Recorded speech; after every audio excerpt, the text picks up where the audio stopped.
ಮಸ್ತ್ಮಗ.com videos ನೋಡಲು subscribe ಮಾಡಿ ಹಾಗೂ ಬೆಲ್ ಐಕಾನ್ ಪ್ರೆಸ್ ಮಾಡಿ.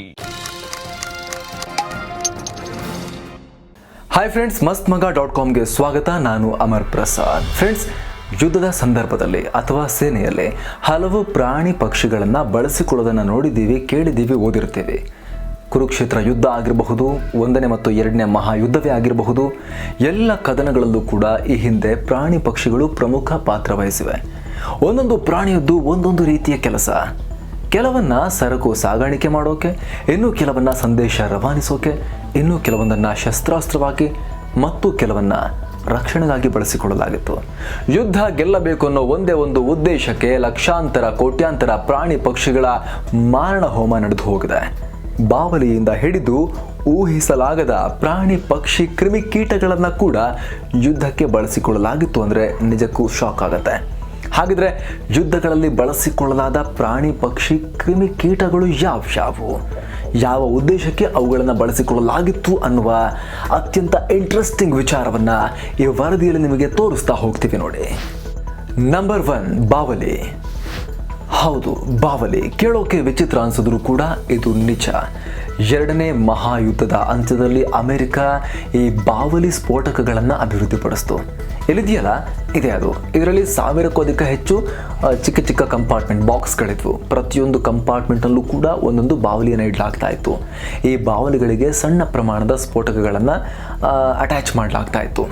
ಬಳಿಕ ಯುದ್ಧ ವಿಮಾನದ ಮೂಲಕ ತೆಗೆದುಕೊಂಡು ಹೋಗಿ ಪ್ಯಾರಾಚೂಟ್ ಮೂಲಕ ಇದನ್ನು ಬೀಳಿಸಿ ಬಾವಲಿಗಳನ್ನು ಅದರಿಂದ ಹೊರಕ್ಕೆ ಬಿಡಲಾಗ್ತಾ ಇತ್ತು. ಇದರಿಂದ ಸುಮಾರು 30ರಿಂದ 60 ಕಿಲೋಮೀಟರ್ ವ್ಯಾಪ್ತಿಯ ಕಟ್ಟಡಗಳಿಗೆ ಬಾವಲಿಗಳು ಹೋಗಿ ಡಿಕ್ಕಿ ಹೊಡೆದು ಅದು ಸ್ಫೋಟ ಆಗ್ತಾ ಇತ್ತು.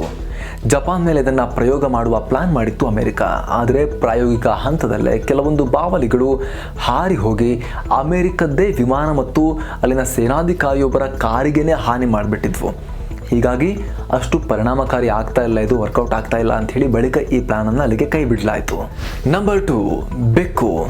ಪ್ರಾಚೀನ ಈಜಿಪ್ಟ್ ಕಾಲದಲ್ಲಿ ಹಡಗುಗಳಲ್ಲಿನ ಸಾಕಷ್ಟು ಸಮಸ್ಯೆಗಳನ್ನು ಬಗೆಹರಿಸಲು ಬೆಕ್ಕುಗಳನ್ನು ಬಳಸಿಕೊಳ್ಳಲಾಗ್ತಾ ಇತ್ತು. ಇವುಗಳು ಇಲಿಗಳನ್ನು ಹಿಡಿದು ತಿಂತಾ ಇದ್ರಿಂದ ಹಡಗುಗಳಿಗೆ ಇಲಿಗಳಿಂದ ಆಗ್ತಾ ಇದ್ದ ಹಾನಿ ತಪ್ತಾ ಇತ್ತು. ಜೊತೆಗೆ ಸಂಗ್ರಹಿಸಿ ಇಟ್ಟಿದ್ದ ಆಹಾರವನ್ನು ಇಲಿಗಳು ಪೂರ್ತಿ ನುಂಗಿ ಸ್ವಾಹ ಮಾಡೋದು ಕೂಡ ತಪ್ತಾ ಇತ್ತು. ಇಲಿಗಳಿಂದ ಬರ್ತಾ ಇದ್ದ ರೋಗಗಳು ಕೂಡ ಕಮ್ಮಿ ಆದವು. ಇದರ ಜೊತೆಗೆ ಬೆಕ್ಕುಗಳು ಹೊಸ ಜಾಗದಲ್ಲಿ ತುಂಬ ಬೇಗ ಹೊಂದಿಕೊಳ್ಳೋ ಗುಣ ಕೂಡ ಹೊಂದಿವೆ. ಅಷ್ಟು ಮಾತ್ರ ಅಲ್ಲದೆ ಪ್ರಯಾಣದುದ್ದಕ್ಕೂ ನಾವಿಕರಿಗೆ ಒಳ್ಳೆ ಫ್ರೆಂಡ್ ಆಗಿ ಸಾಥ್ ನೀಡ್ತಾವೆ ಅನ್ನೋದು ಕೂಡ ಬೆಕ್ಕುಗಳ ಪ್ಲಸ್ ಪಾಯಿಂಟ್ ಆಗಿತ್ತು. ನಂಬರ್ 3, ಆನೆ. ಯುದ್ಧಗಳಲ್ಲಿ ಆನೆಗಳನ್ನು ಬಳಸಿಕೊಳ್ಳೋದು ಮೊದಲು ಶುರುವಾಗಿದ್ದು ನಮ್ಮ ಭಾರತದಲ್ಲಿ. ರಾಜ ಮಹಾರಾಜರ ಕಾಲದಿಂದಲೂ ಕೂಡ ಇದು ನಡೆದುಕೊಂಡೇ ಬಂದಿದೆ. ಯಾರ ಬಳಿ ಅತಿ ಹೆಚ್ಚು ಆನೆಗಳು ಇರ್ತಿದ್ವೋ ಅವರೇ ಅತ್ಯಂತ ಶಕ್ತಿಶಾಲಿ ಅಂತ ಕರೆಸ್ಕೊಳ್ತಾ ಇದ್ರು. ಬಳಿಕ ವಿವಿಧ ದೇಶಗಳಲ್ಲೂ ಕೂಡ ಆನೆಯನ್ನ ಯುದ್ಧಗಳಿಗೆ ಬಳಸಿಕೊಳ್ಳುವ ಪದ್ಧತಿ ಆರಂಭ ಆಯಿತು. ಭಾರತದ ನೋಡಿ ಎಲ್ಲರೂ ಕೂಡ ಕಲ್ತರು. ಎದುರಾಳಿಯನ್ನ ಬೆದರಿಸುವ ಆನೆಯ ಸ್ವಭಾವ ಮತ್ತು ಅದರ ಶಕ್ತಿ, ದೈತ್ಯ ಶಕ್ತಿ ಸೇನೆಗೆ ಆಧಾರ ಆಗಿರ್ತಾ ಇತ್ತು. ಮೊದಲ ಮತ್ತು 2ನೇ ಮಹಾಯುದ್ಧದ ಅವಧಿಯಲ್ಲೂ ಕೂಡ ಯುದ್ಧ ವಿಮಾನಗಳನ್ನು ಎಳೆಯೋಕೆ, ಸ್ಫೋಟಗಳಿಂದ ಉಂಟಾಗುವ ಅವಶೇಷಗಳನ್ನು ತೆರವು ಮಾಡೋಕೆ ಆನೆಗಳನ್ನು ಬಳಸಿಕೊಳ್ಳಲಾಗಿತ್ತು. ಆದರೆ ಯುದ್ಧಗಳಲ್ಲಿ ಈ ತೋಪುಗಳು, ಫಿರಂಗಿಗಳ ಬಳಕೆ, ಈ ಟ್ಯಾಂಕ್ಗಳ ಬಳಕೆ ಎಲ್ಲ ನಿಧಾನಕ್ಕೆ ಬಂತಲ್ಲ, ಬಳಿಕ ಆನೆಗಳ ಮಹತ್ವ ಕಮ್ಮಿ ಆಗ್ತಾ ಹೋಯಿತು. ಯಾಕಂದರೆ ಈ ಫಿರಂಗಿಗಳ ತೋಪುಗಳ ಬಳಕೆ ಶುರುವಾದಾಗಲೂ ಅಷ್ಟೇ ಆನೆಗಳನ್ನು ಈಸಿಯಾಗಿ ಗುರುತಿಸಿ ಟಾರ್ಗೆಟ್ ಮಾಡೋಕ್ಕೆ ಸಾಧ್ಯ ಆಗ್ತಿತ್ತಲ್ಲ, ಹಾಗಾಗಿ ಆನೆಗಳ ಮಹತ್ವ ಯುದ್ಧಗಳಲ್ಲಿ ಕಮ್ಮಿ ಆಗ್ತಾ ಹೋಯಿತು ಬರ್ತಾ ಬರ್ತಾ. Number 4, dolphin. ಡಾಲ್ಫಿನ್ಗಳು ತುಂಬ ಬುದ್ಧಿವಂತ ಜೀವಿಗಳು. ಹೀಗಾಗಿ ಅಮೆರಿಕ, ರಷ್ಯಾ ಸೇರಿದಂತೆ ಹಲವು ದೇಶಗಳು ಇವುಗಳನ್ನು ನೌಕಾ ಕಾರ್ಯಾಚರಣೆಯಲ್ಲಿ ಬಳಸ್ಕೊಳ್ತಾ ಇವೆ. ಅಮೆರಿಕದ ನೌಕಾಪಡೆಯ ಮ್ಯಾಮಲ್ ಮರೈನ್ ಪ್ರೋಗ್ರಾಂ ಅಡಿಯಲ್ಲಿ ಡಾಲ್ಫಿನ್ಸ್ ಮತ್ತು ಸಮುದ್ರ ಸಿಂಹಗಳಿಗೆ ತರಬೇತಿ ಕೊಡಲಾಗ್ತಾ ಇದೆ. ಶತ್ರುಗಳು ಸಮುದ್ರದ ಆಳದಲ್ಲಿ ಹುದುಗಿಸಿಟ್ಟ ಸಿಡಿಮದ್ದು ಪತ್ತೆ ಹಚ್ಚೋದು, ಶತ್ರು ದೇಶದ ಸ್ವಿಮ್ಮರ್ಗಳನ್ನು ಪತ್ತೆ ಹಚ್ಚೋದು, ಅವುಗಳ ಬಗ್ಗೆ ಕೂಡಲೇ ತಮ್ಮ ಮೇಲ್ವಿಚಾರಕರಿಗೆ ಮಾಹಿತಿಯನ್ನು ಕೊಡುವ ಕೆಲಸವನ್ನು ಡಾಲ್ಫಿನ್ಗಳು ಮಾಡ್ತವೆ. ಆ ರೀತಿ ಅವುಗಳಿಗೆ ತರಬೇತಿ ಕೊಡಲಾಗಿರುತ್ತೆ. ಅಲ್ಲದೆ ವಿಶೇಷವಾಗಿ ವಿನ್ಯಾಸಗೊಳಿಸಿದ ಶಸ್ತ್ರಾಸ್ತ್ರಗಳನ್ನು ಕೂಡ ಡಾಲ್ಫಿನ್ಗಳಿಗೆ ಫಿಕ್ಸ್ ಮಾಡ್ತಾರೆ ಅಂತ ಹೇಳಲಾಗ್ತಾ ಇದೆ. ಆದರೆ ಅಮೆರಿಕ ಮಾತ್ರ ನಾವು ಡಾಲ್ಫಿನ್ಗಳಿಗೆ ಯಾವುದೇ ಶಸ್ತ್ರಾಸ್ತ್ರಗಳನ್ನು ಫಿಕ್ಸ್ ಮಾಡ್ತಾ ಇಲ್ಲ ಅಂತ ಹೇಳ್ತಾ ಇದೆ. ಇತ್ತೀಚೆಗೆ ನಾರ್ವೆ ಅಧಿಕಾರಿಗಳಿಗೆ ರಷ್ಯಾದ ಬೆಲುಗು ಹೆಸರಿನ ಗೂಢಚಾರಿ ತಿಮಿಂಗಿಲ ಸಿಕ್ಕಿತ್ತು. ಅದಕ್ಕೊಂದು ಬೆಲ್ಟ್ ಕೂಡ ಹಾಕಿದ್ರು ದೈತ್ಯ ಮೀನಿಗೆ. ಆ ಬೆಲ್ಟ್ನಲ್ಲಿ ಸೇಂಟ್ ಪೀಟರ್ಸ್ಬರ್ಗ್ನ ಉಪಕರಣ ಅಂತ ಬರೆಯಲಾಗಿತ್ತು. ಏನು ಸೇಂಟ್ ಪೀಟರ್ಸ್ಬರ್ಗ್? ರಷ್ಯಾದ ಒಂದು ಪ್ರಮುಖ ನಗರ. ನಂಬರ್ 5, ನಾಯಿ. ಮನುಷ್ಯನ ಬೆಸ್ಟ್ ಫ್ರೆಂಡ್ ಎನಿಸಿಕೊಳ್ಳುವ ನಾಯಿಯನ್ನ ಇವತ್ತಿನವರೆಗೂ ಸೇನೆ ಮತ್ತು ಪೊಲೀಸ್ ಇಲಾಖೆಯಲ್ಲಿ ಬಳಸಿಕೊಳ್ಳಲಾಗುತ್ತೆ. ಎರಡನೇ ಮಹಾಯುದ್ಧ ಸಂದರ್ಭದಲ್ಲಿ ಸೋವಿಯತ್ ಒಕ್ಕೂಟ ನಾಯಿಗಳನ್ನು ಟ್ಯಾಂಕ್ಗಳನ್ನು ಸ್ಫೋಟಿಸೋಕೆ ಬಳಸ್ಕೊಂಡಿತ್ತು. ನಾಯಿಗಳಿಗೆ ಸ್ಫೋಟಕಗಳನ್ನು ಕಟ್ತಾ ಇದ್ರು. ಕಟ್ಟಿ ಎದುರಾಳಿಗಳ ಟ್ಯಾಂಕ್ಗಳ ಕೆಳಗೆ ನುಗ್ಗೋ ರೀತಿ ತರಬೇತಿ ಕೊಡಲಾಗ್ತಾ ಇತ್ತು. ಬಳಿಕ ನಾಯಿ ಸಮೇತವಾಗಿ ಟ್ಯಾಂಕ್ಗಳನ್ನು ಸ್ಫೋಟಿಸಲಾಗ್ತಾ ಇತ್ತು. ಇನ್ನು ಕೆಲ ಸಂದರ್ಭಗಳಲ್ಲಿ ಅವಶೇಷಗಳ ಅಡಿಯಲ್ಲಿ ಸಿಲುಕಿರುವವರನ್ನು ಪತ್ತೆ ಹಚ್ಚಿ ರಕ್ಷಿಸಲು ಕೂಡ ನಾಯಿಗಳು ಸಹಕಾರಿಯಾದವು. ಕೆಲವೊಂದು ನಾಯಿಗಳನ್ನು ಸಂದೇಶ ರವಾನಿಸಲು ಕೂಡ ಬಳಸಿಕೊಳ್ಳಲಾಯಿತು. ನಾಯಿಗಳ ಮೂಲಕವೇ ಯುದ್ಧ ಕೈದಿಗಳನ್ನು ಹಿಂಸಿಸುವ ಕೆಲಸ ಕೂಡ ನಡೆದಿತ್ತು. ನಂಬರ್ 6, ಪಾರಿವಾಳ. ಪ್ರಾಚೀನ ಕಾಲದಲ್ಲಿ ಪಾರಿವಾಳಗಳನ್ನು ಸಂವಹನದ ಪ್ರಮುಖ ಮಾರ್ಗವಾಗಿ ಬಳಸಿಕೊಳ್ಳಲಾಗ್ತಾ ಇತ್ತು. ಎರಡನೇ ಮಹಾಯುದ್ಧದ ಸಂದರ್ಭದಲ್ಲಿ ಬ್ರಿಟನ್ ದೇಶ ಒಂದೇ ಬರೋಬ್ಬರಿ 2.5 ಲಕ್ಷಕ್ಕೂ ಅಧಿಕ ಪಾರಿವಾಳಗಳನ್ನು ಬಳಸಿಕೊಂಡಿತ್ತು. ವೈರಿ ಪಡೆಯ ಪಾರಿವಾಳಗಳನ್ನು ಹೊಡೆದುರುಳಿಸುವುದು ಅಥವಾ ಸೆರೆ ಹಿಡಿಯೋದೇ ಸೇನೆಗೆ ದೊಡ್ಡ ಸವಾಲಿನ ಕೆಲಸ ಅಂತಾಗ ಪರಿಗಣಿಸಲಾಗಿತ್ತು. ಇವುಗಳನ್ನು ಹೊಡೆದುರುಳಿಸಿದರೆ ಎದುರಾಳಿಯ ಪ್ಲಾನ್ ಬಗ್ಗೆ ಮೊದಲೇ ಮಾಹಿತಿ ಕೂಡ ಸಿಗ್ತಾ ಇತ್ತು. ಇದಲ್ಲದೆ ಪಾರಿವಾಳಗಳನ್ನು ಏರಿಯಲ್ ಫೋಟೋಗ್ರಫಿಗೂ ಕೂಡ ಬಳಸಿಕೊಳ್ಳಲಾಗ್ತಾ ಇತ್ತು. ಇವುಗಳ ದೇಹಕ್ಕೆ ಕ್ಯಾಮರಾವನ್ನು ಅಳವಡಿಸಿ ಮೇಲಿಂದ ಶತ್ರುಗಳ ಬಗ್ಗೆ ಮಾಹಿತಿ ಪಡೆಯೋಕ್ಕೂ ಕೂಡ ಪ್ರಯತ್ನ ಪಡಲಾಗ್ತಾ ಇತ್ತು. ನಂಬರ್ 7, ಇಲಿ. ಮಹಾಯುದ್ಧದ ಸಂದರ್ಭದಲ್ಲಿ ಜೀವಂತ ಇಲಿಗಿಂತ ಹೆಚ್ಚು ಸತ್ತ ಇಲಿಗಳನ್ನು ಬಳಕೆ ಮಾಡಲಾಯಿತು. ಅದರಲ್ಲೂ ಕೂಡ ಎರಡನೇ ಮಹಾಯುದ್ಧದ ಸಂದರ್ಭದಲ್ಲಿ ಮಿತ್ರ ರಾಷ್ಟ್ರಗಳು ಸತ್ತ ಇಲಿಗಳ ದೇಹದ ಒಳಗೆ ಸ್ಫೋಟಕಗಳನ್ನು ತುಂಬಿ ಜರ್ಮನಿಯ ಕಾರ್ಖಾನೆಗಳನ್ನು ನಾಶ ಮಾಡೋಕ್ಕೆ ಪ್ರಯತ್ನ ಪಟ್ಟರು. ಅದು ಹೇಗೆ ಅಂದರೆ, ಕಾರ್ಖಾನೆಯಲ್ಲಿ ಕೆಲಸ ಮಾಡುವ ಸಿಬ್ಬಂದಿ ಸತ್ತ ಇಲಿಯನ್ನು ಕಂಡು ಅದನ್ನು ವಿಲೇವಾರಿ ಮಾಡಲು ಕಾರ್ಖಾನೆ ಬಾಗಿಲಿಗೆ ಬೆಂಕಿಗೆ ಹಾಕಿಬಿಡ್ತಾ ಇದ್ರು. ಹೀಗೆ ಹಾಕಿದಾಗ ಇಲಿಗಳು ಅದರಲ್ಲಿ ಸ್ಫೋಟಕ ಆಲ್ರೆಡಿ ಹಾಕಿರ್ತಾರಲ್ಲ ದೇಹದೊಳಗಡೆ, ಅದು ಸ್ಫೋಟ ಆಗಿ ಇಡೀ ಕಾರ್ಖಾನೆಯೇ ನಾಶವಾಗ್ತಿತ್ತು ಅನ್ನುವ ಲೆಕ್ಕಾಚಾರ.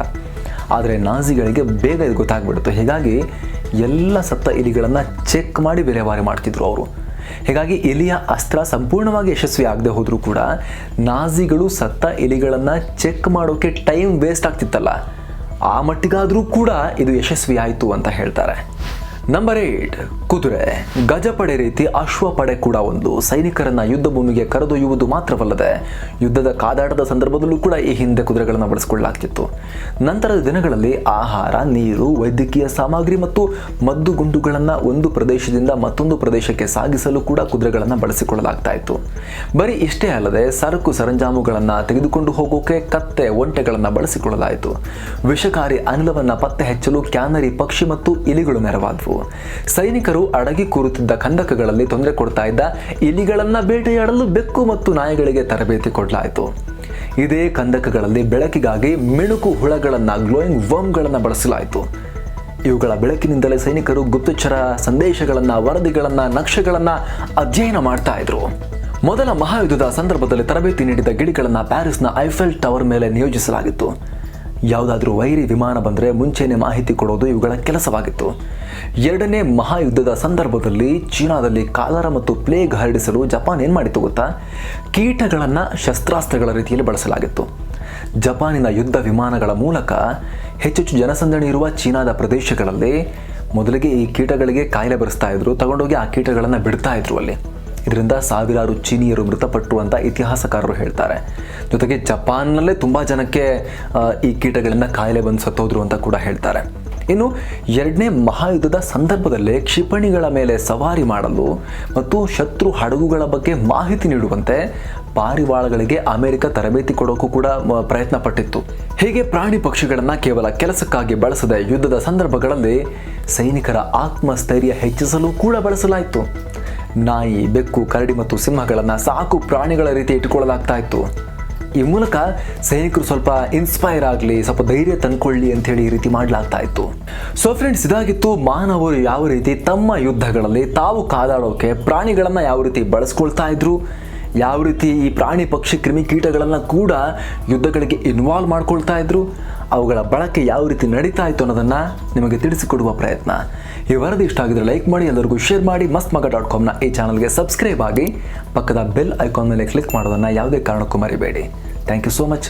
ನಮಸ್ತೆ ಸ್ನೇಹಿತರೆ, ವೃತ್ತಿಪರ ಪತ್ರಕರ್ತರ ತಂಡವೊಂದು ಅತಿ ದೊಡ್ಡ ರಿಸ್ಕ್ ತೆಗೆದುಕೊಂಡು ಪತ್ರಿಕೋದ್ಯಮದ ಹೊಸ ಪ್ರಯೋಗಕ್ಕೆ ಕೈ ಹಾಕಿದೆ.